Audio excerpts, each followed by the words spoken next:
All right, well, here's a good learning experience. I managed to sling the belt off of my drive belt down to my drive wheels. And what happened was I was coming along here, and I got up on top of this log and the belt started rubbing, which I've done dozens of times. Never had it jump off, but it popped off. So anyway.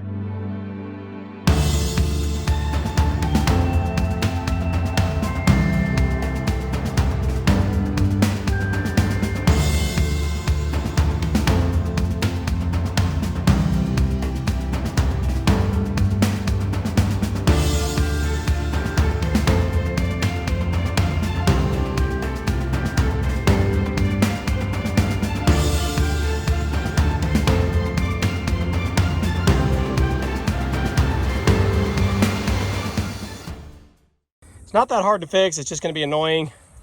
I've already got this shield off. That shield just sits right here on the front. That shield sits right here on the front. Just one bolt, well, two bolts technically, but I just have one over here and one right here. That's it. That's all that holds that shield on. And it just covers up this belt here. So the thing is, your belt is tensioned by sliding the motor over. And so I have to take this off of here first to then get it back on the big wheel down here, then slide my motor over to slip the belt on there, and then slide the motor back to tighten it back up. So this is actually the easy part, loosening the bolts. There's just 4 9/16 nuts on those studs. And so you can see my motor is loose now. So we'll just shove it all the way over. Oh, it's still hot though. And I've already dug the belt out. This was kind of a booger because the belt was popped off back behind the wheel and it was wedged up back here, but I've already got it pulled out. I checked it over. There's no cuts or rips in the belt itself. So I've got it set back on the wheel here, back in the groove. Just a V-notch belt. And then we got to try to get it up over this pulley, which, even though I've slid the motor over, still might be a little bit troublesome. So I'm gonna need 2 hands. All right, so it wasn't awful, but I really couldn't do it one-handed. But basically, I just got the belt kind of started on the top here, because even with the motor pulled over, it doesn't want to just set right over. But I was able to get it started on top and then just turn the clutch, because the clutch isn't engaged right now, so you can turn it by hand. And just worked it real careful around, watching nubs, because I have my fingers down here in this groove. And get about halfway around, and then you can just kind of give it a jerk and it'll pop on around. So it's on now.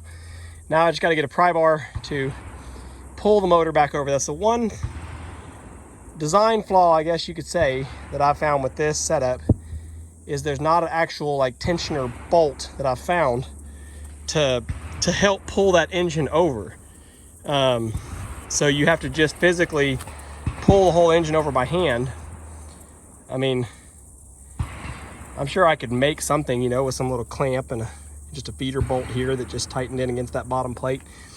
But yeah, there should be something there. There's not.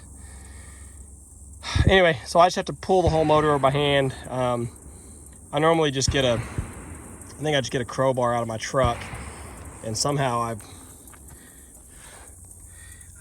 wedged the crowbar in. I've done it once before, not because this belt came off, but just because it was loose and I was trying to tighten it. So somehow I get a pry bar in there and I wedge it over, but that's all you gotta do, and then tighten those nuts back down. So I'll go ahead and have those nuts already kind of close to snug, have the ratchet ready and within reach, and then we'll just pry it over, hold it for a second, and tighten one down. All right, so it took me a little while of farting around with the pry bar, not knowing what I was doing. I finally remember what I had to do last time, is I used a ratchet strap. So I just put the ratchet strap around the base of the engine block and pull it off back over to this post. It'd be better if I could pull it to both posts, but the battery's in the way. So I just pull it off to this back post, and basically I'll ratchet down until it starts to get tight. Then I'll grab the motor, kind of give it a rock and kind of wiggle to help it slide over this way. I'll ratchet a little more. Basically, I've got this ratchet to the point now that if I pull any harder, I'm going to break it. So it's pulled over pretty tight, and then on our belt, you can see the belt's pretty tight. I feel like it's tighter than it used to be. But I also thought that the last time I tightened it up, and then as soon as I started it, it was flopping and wobbling like crazy. Anyway, tighten down those 9/16 bolts, put our shield back on, and we'll be back in business. All right, well, all I can say is I tried to do the right thing. I tried to put my shields back on. That bolt was fine. This bolt twisted in half when I went to tighten it down. So the shield is on there, but it's not tight. But the belt's tightened up, and it's not, well, it kind of looks like it's trying to rub.